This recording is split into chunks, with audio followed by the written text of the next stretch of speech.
Good morning everyone, welcome back to my channel. For anyone that might be new here, I'm Fraser and I'm currently coming to you from my inside cabin on board MSC Virtuosa. Now hopefully over my last couple of videos you've seen what life on board a cruise ship can be like, and you've also seen what life on board an MSC cruise ship can be like, because it's a little bit different in parts to what you'll see from other cruise lines. Now, one thing that I did want to talk to you about is exactly what we're looking at today, and that is disembarkation day, or how to disembark from an MSC cruise ship. Now, before I booked my first cruise, I remember being told that disembarkation was a bit of a military operation, and one of those things that people just always get wrong all the time. And what I did want to show you today is what it's like to actually get off this kind of ship, because I genuinely think, look, there's nothing to worry about. Once you've disembarked a ship once, you've done it a million times. Like, don't get stressed. The only thing I would say is just take a minute to plan your disembarkation, because it's very different to checking out of a hotel, for example. But hey, look, in terms of what it looks like for MSC, so in my last video, I'll have showed you that you get a disembarkation leaflet, right? And on the front, it's got a couple of steps as to what you need to think about. And then on the back, it's got what time you have to meet and where to get off the ship. Now, the other document you get is your luggage labels, which are really self-explanatory. This is just like if you were to go, well, if you were to go on any ship really, or if you were to go even on a plane, you would get a luggage label. So it's the exact same as an airport, where that just clips around like your bag handle. So my bag's already outside, or I would have showed you the actual case, but you literally just clip it around. And the only thing that you have to remember, so there's two bits on here. Number one is that you have to take this end of your luggage label off, and you just peel it, and on the back it says that you need to attach that to your cruise card. And the other thing that you need to peel off is at the other end. So this number 7 here, you need to peel that off, and you just have to attach that onto you. Now, the reason for that, I imagine, is just so that when you check out, you're labelled and your cruise card is labelled, so that people know that you're getting off at the right time. I expect it'll also be so that when I get to the terminal, they'll tell me to go to like baggage area 7 to recollect my suitcase. So yeah, watch this space on that one, but I think that's all it's going to be. Now, the actual process for getting off the ship, so to be honest, it's pretty easy. Do not, in fact, instruction from me, do not stress, because you're still on holiday. So it's a 3-step thing that you have to be aware of. Step 1 is your luggage, step 2 is settling your bill, and step 3 is disembarkation, so actually getting off the ship. So to look at each one of them really quickly, so step 1, your luggage. So luggage covers things like this. So where do you put your tags? How many tags do you put on? When does the tag have to be on? Where do you have to put the bag? Now, the bag for the majority of ships, your hold bag, has to be out of your room the night before you get off the ship, which basically gives the crew enough time to come and get it for you, to take it off the ship, for it to be ready in the hall for you when you're ready to leave. Now, in my case, that means that last night around midnight, I had to put my suitcase out into the corridor with all my details on it. And the thing that is really strange about that is that you're then left in a situation where you don't have a bag. So I just have, I'm pointing at it as if you guys can see it, but I just have a super dry backpack that I've had on the last couple of days in my videos. That is what I use as my overnight bag. So providing on your final night, you leave a change of clothes so that you can change into it in the morning, then you're fine. You don't need to leave anything else. And just make sure your passport's in there, because that's the last thing you need when you get home, to realise that your passport's in the wrong bag. But hey, the same way you would if you were travelling on a plane, it's nothing out of the ordinary. Step 2 is settling the bill. So to be honest, for most people that won't be anything that you'll have to do, because you'll have registered a credit card or a bank card with the cruise line before you've come on. The only thing that they do say here is if you are paying cash, you need to make sure that you go down. Yeah, if you're paying by cash, please proceed no later than 15 minutes prior to your disembarkation. So surprisingly, you can do it right up until 15 minutes, to be honest. But yeah, like the majority of people on ships don't pay cash. The majority would pay cards, so I don't think you'll have to worry about that. And then finally, step 3 is how to actually physically get off of the ship. And to be honest, that bit could never be easier, because I think by this point the cruise line need everyone off, so that's got to be the that's got to be the easy bit. Now, for me, I've got a couple of options. So on the back page here, you've got a disembarkation, I can hardly say it, schedule, where depending on your room number, depending on your loyalty tier, you can get off at different times. So I've got a couple of different options. So because I have like a diamond membership on MSC, I can get off at 8:10, which is like ahead of all the other cabins. Or the other option that I have is if I get off when my cabin number is called, it will be 8, 9, 10. It will be. I'm saying it's easy and I'm actually struggling to read the table. It'll be 9, 10. So I think, to be honest, the plan for me this morning, I'm probably going to go for that later time, just due to the fact that I'd quite like to go for breakfast this morning. So I've been on this ship now for 7 nights, and unfortunately I haven't made it to the main restaurant for breakfast any day. Now that is a good thing because it shows the nightlife on the ship is really good, but I can't believe it's the first cruise I think I've ever done where I've got to the end of the week and I have no idea what the breakfast offer looks like. So yeah, I will take you down there and show you, hopefully Eggs Benedict, but let's wait and see. And then yeah, I'll be ready to get off the ship. So look, probably enough talking for now. I will talk you through the process as we get off the ship and as we go through the next hour or so. But I need to get out of this cabin for 8 AM and it's currently 10:02. So I'm gonna go head down for breakfast and I will see you guys shortly as we get off the ship and get ready to go home.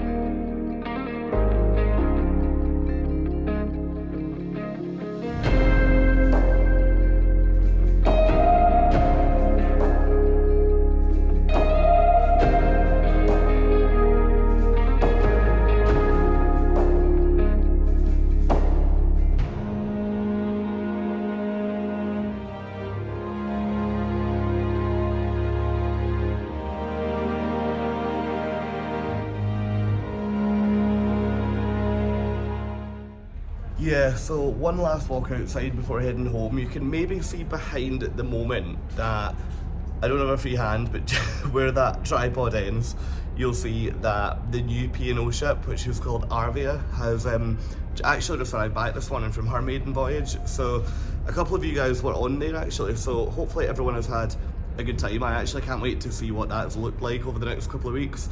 But yeah, for me, heading down for food now. And I'm going to properly recap on the last week when we get home later, just because I think that MSC get a bit of a mixed reputation on a few different factors, and I'm really keen to, I guess, let you guys know where I stand with some of those things. I mean, previously I've always said that from a solo perspective and also from a food perspective, I've really rated MSC, and I want to let you know where my head's at now while it's fresh. So won't do that now because at the end of the day MSC will want me off the ship today, so let's go and eat and I'll catch up with you properly on that kind of thing. To be honest, probably when we get into the house later this afternoon. So yeah, let's get back inside, warm up and hopefully find some Eggs Benedict. Okay, tell me it was the last day on the ship without telling me it was the last day on the ship. Now, this is walking along to breakfast, and I have never ever seen this on a ship before, but wait until you see the volume of bags that is outside this breakfast room. It was totally mad. Now, anyway, when you go in, you're given the main menu, and to be honest, you can order as much as you want off of here. Now, I went for the cold cuts, which is on the side menu, along with Eggs Benedict, and also like the fruit option, which you can see on the left-hand side. And here's what it looks like on the plate, which, yeah, I was, to be honest, really happy, and I'm actually pretty disappointed in myself that I didn't make more of an effort to have breakfast in here during the cruise.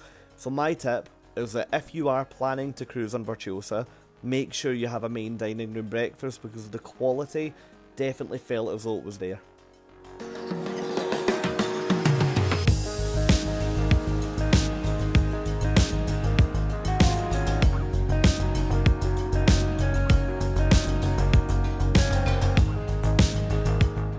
Breakfast done, which means that it's now time to get off the ship. So I am just going to take one last walk along the promenade, which is that section with the big LED screen all the way down, and then from there we'll be getting off the ship and to collect the bag.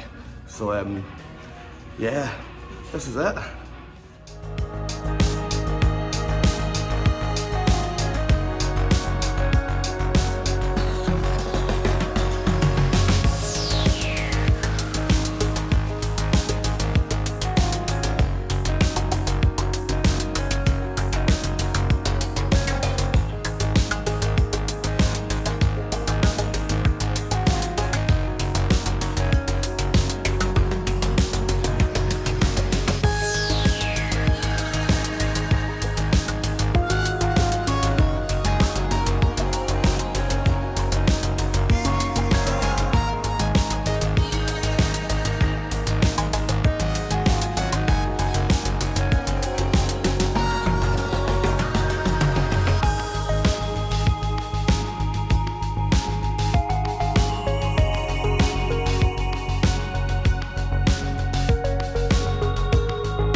Right, so less than 10 minutes after recording that last clip, I am now off the ship, which you can see behind, and heading through the car park back to the car to go home. Now, whoever had the idea at MSC to bring Border Force onto the ship to do all their checks on there, I mean, it's amazing. I've never got off a ship so quick in my entire life, because while we don't have to go through Border Force as UK citizens, you quite often find on other ships just the general queue to get off can be quite long. But that today, honestly, that is unbelievable. So it's not even 9:15 yet, and I've lost the car, granted, but I'm in the car park to find the car, and yeah, absolutely brilliant.